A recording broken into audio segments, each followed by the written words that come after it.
And welcome back. This is episode 6 of the Lord's Prayer, a few reflections and thoughts.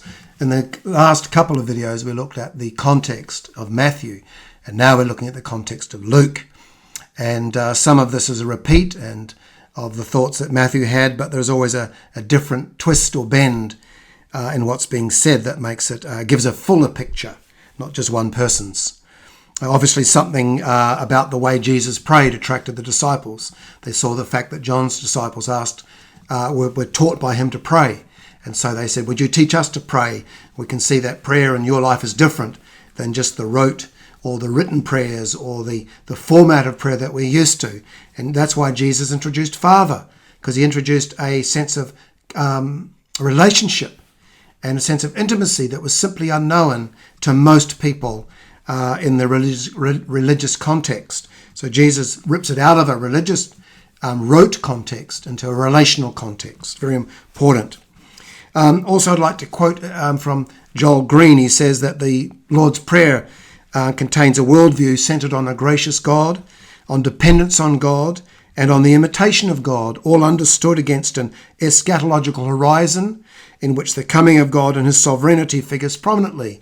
So these prayers, this prayer itself, had a trajectory. It was looking toward the fulfillment of kingdom, of the great prophetic words of God to his people, of the king arriving and establishing his authority, which was all centered and fulfilled, of course, in the life of Jesus, but in ways that were most unexpected.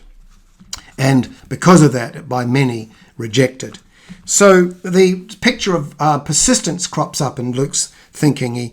He talks about the fact that a persistent person will get what they want. That's what he's saying. And he used this picture of the mechanism of hospitality. This was a vital social mechanism. The importune knocker played on this. He kept knocking, probably waking up the entire family. Shameless is a better word, and most inconvenient. But this is where Jesus is telling us that need may be larger than convention.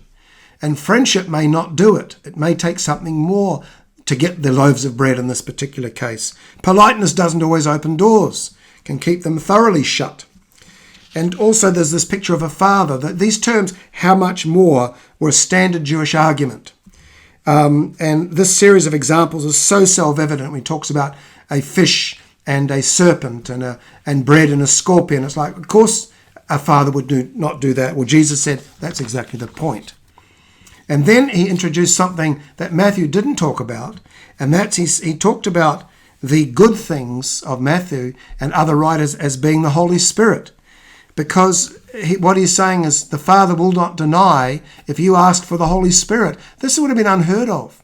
The Holy Spirit was the domain of kings and priests and prophets, hadn't been basically heard of for close to 400 years.